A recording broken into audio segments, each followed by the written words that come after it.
Hello students, welcome to our channel Student Ka School. Today we are going to discuss about set builder form. इससे पहले वाले video में हमने sets के बारे में पढ़ा था और सेट्स को हम लोग कैसे रिप्रेजेंट करते हैं वो हमने पढ़ा था। उसके दो फॉर्म हैं, टेबुलर फॉर्म और रोस्टर फॉर्म, एंड सेकेंड जो हमारा फॉर्म है वो है सेट बिल्डर फॉर्म। तो देखते हैं कि ये सेट बिल्डर फॉर्म कैसे क्या होता है और इसे हम कैसे लिख सकते हैं। देखिए, set builder form, this is the another method to represent a set by any variable. After that we specify the nature of the variable. मतलब क्या है कि इस सेट बिल्डर फॉर्म में हम किसी भी सेट में जो भी एलिमेंट्स हमारा प्रेजेंट होगा उसे हम एक वेरिएबल से रिप्रेजेंट करेंगे और उसके बाद हम उस वेरिएबल को स्पेसिफाई करेंगे कि वो उस वेरिएबल का नेचर क्या है। देखिए, इसे मैं एग्जांपल से समझाता हूं तो ये आपके लिए और भी क्लियर होगा। सपोज कीजिए हमारे पास एक सेट ए है और इस सेट में ये एलिमेंट्स प्रेजेंट है, जैसा कि मैंने रोस्टर फॉर्म और टेबुलर फॉर्म में बताया था। यहां पे हमारे कुछ एलिमेंट प्रेजेंट है, तो मैं इन सारे एलिमेंट को एक वेरिएबल से रिप्रेजेंट करूंगा और वो वेरिएबल हमारा x है। Then we use semicolon और स्लैश भी यूज कर सकते हैं। उसके बाद हम इस x ये जो हमारा वेरिएबल है इसको स्पेसिफाई करेंगे कि एक्चुअली में है क्या। तो यहां पे सबसे पहले मैंने सारे एलिमेंट को x कंसीडर किया। अब देखिए, तो ये सारा एलिमेंट जो है ये इंटीजर्स है।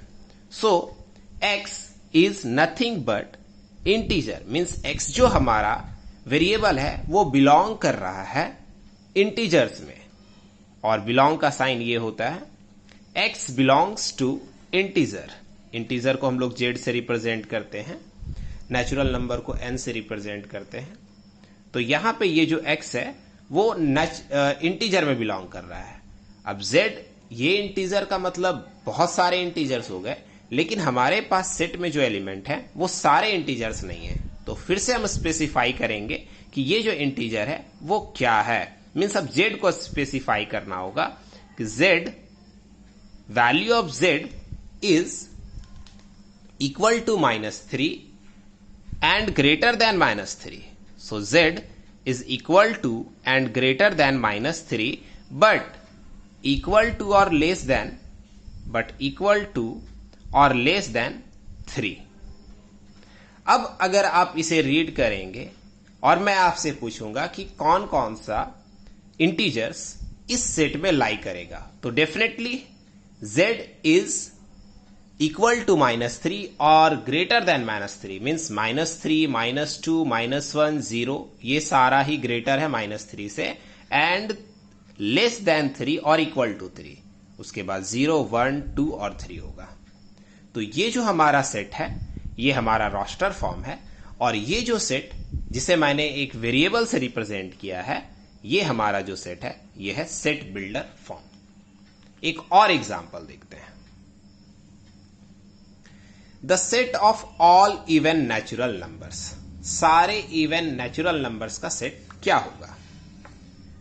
तो इस सेट का नेम यहां पे गिवन है b। अगर नेम नहीं गिवन होगा तो हम कोई भी नेम कंसीडर कर सकते हैं। सपोज करते हैं ये b हमारा एक सेट है एंड सारे नेचुरल नंबर को, सारे ऑल इवन नेचुरल नंबर को हम x से रिप्रेजेंट करते हैं। अब हम x को स्पेसिफाई करते हैं कि x है क्या, such that x belongs to 2n। 2n क्यों? क्योंकि इवन नंबर है and all even numbers are multiple of natural number. So n represent natural number, capital N लिखते हैं। n represents natural number and 2n represents all even natural numbers. ठीक है, now then ये हमारा x belongs to 2n, ये हमारा representation हो गया ऑल नेचुरल नंबर्स का, ऑल इवन नेचुरल नंबर्स का। एक और एग्जांपल देखें आप सेट बिल्डर फॉर्म का। जैसे हमारे पास एक सेट है A having in which there are 5 elements 1 2 3 4 and 5. So A is a set and we represents this element by a variable x such that x क्या है x, तो उस प्रॉपर्टी को लिखना पड़ेगा. x है क्या, तो ये नेचुरल नंबर है. So x belongs to n, x natural number है. और अगर हम सिर्फ यहीं तक लिखते हैं तो क्या ये सही होगा हमारा?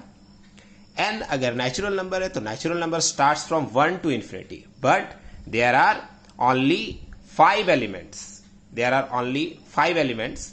So again we specify the natural number को भी स्पेसिफाई करना होगा कि n is greater than or equal to 1 but less than or equal to 5. देखिए यही है हमारा n जो है वो इक्वल टू और ग्रेटर देन 1 है और वो लेस देन और इक्वल टू 5 है. तो इस तरीके से हम लोग सेट बिल्डर फॉर्म को, किसी भी सेट्स को सेट बिल्डर फॉर्म में रिप्रेजेंट कर सकते हैं. देखिए हम कुछ और एग्जांपल से समझते हैं सेट बिल्डर फॉर्म को. यहां पे हमारे पास एक सेट है, रोस्टर फॉर्म में गिवन है. इसे हमें सेट बिल्डर फॉर्म में चेंज करना है. तो सबसे पहले सेट ए एंड सपोज करते हैं ये सारा एलिमेंट को रिप्रेजेंट करेंगे एक वेरिएबल x से, सच दैट नाउ अब हम लोग स्पेसिफाई करेंगे कि x क्या है. अगर हम देखें तो ये जो हमारा जो भी नंबर है ये फ्रैक्शन में है. So x belongs to rational number में ये बिलोंग कर रहा है. और रैशनल नंबर के नेचर को देखते हैं. ये जो हमारा रैशनल नंबर है यहाँ पे 1 2 3 4 5 मीन्स जो भी हमारा न्यूमरेटर है वो सारा का सारा नेचुरल नंबर है. और 2 3 4 5 6 भी क्या है, नेचुरल नंबर है. बट अगर हम गौर करें तो हमें ये देखने को मिलता है कि यहाँ पे जो नेचुरल नंबर है उसमें ये जो डिनोमिनेटर है उसमें प्लस हुआ है, फिर यहाँ पे 2 है तो यहाँ पे 3 हुआ है, यहाँ पे 3 देन 4 मीन्स यहाँ पे 1 है तो 1 + 1 हो रहा है, यहाँ 2 2 + 1 3 3 + 1. So x belongs to n and n क्या है हमारा, नेचुरल नंबर. एंड ये न्यूमरेटर है एंड जो डिनोमिनेटर है वो है n + 1.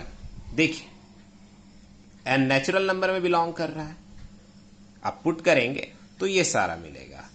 अब अगर हम n का वैल्यू, n को भी स्पेसिफाई करना होगा, क्योंकि अगर हम n को स्पेसिफाई नहीं करते हैं तो इसका मतलब सो ऑन n का वैल्यू चलता जाएगा. Then n is greater than और equals to 1 but less than और इक्वल्स टू 5. इसे भी हमें, n को भी हमें डिस्क्राइब करना होगा. अगर हम ये डिस्क्राइब नहीं करते हैं तो ये एलिमेंट के अलावा और भी बहुत सारे एलिमेंट्स होंगे. इसलिए ध्यान दीजिएगा कि जब भी हम किसी वेरिएबल को स्पेसिफाई करते हैं तो फर्दर हो सकता है कि हम जो x को डिस्क्राइब कर रहे हैं उसमें जो भी वेरिएबल्स हम लोग यूज किए उसे फिर से डिस्क्राइब करना हो. देखिए next example, the set of all letters in the word probability. इस प्रोबेबिलिटी वर्ड में जो भी लेटर्स हैं उसे हम कैसे डिस्क्राइब करेंगे. ये सेट है प्रोबेबिलिटी के लेटर्स का. तो सपोज कर लेते हैं ये सेट का नेम हमने ए डाला, ए एक्स सच दैट एक्स क्या है, तो all letters of probability, letters of letters in the word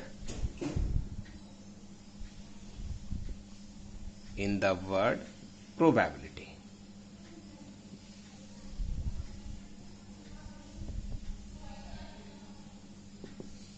तो अगर हमें किसी भी वर्ड को सेट बिल्डर फॉर्म में रिप्रेजेंट करना है तो बस उस वर्ड के एवरी लेटर को हम लोग एक्स कंसिडर करेंगे एंड देन स्पेसिफाई करेंगे कि ये एक्स कहाँ पे बिलोंग कर रहा है। तो एक्स बिलोंग कर रहा है वो लेटर में जो प्रोबेबिलिटी में प्रेजेंट है।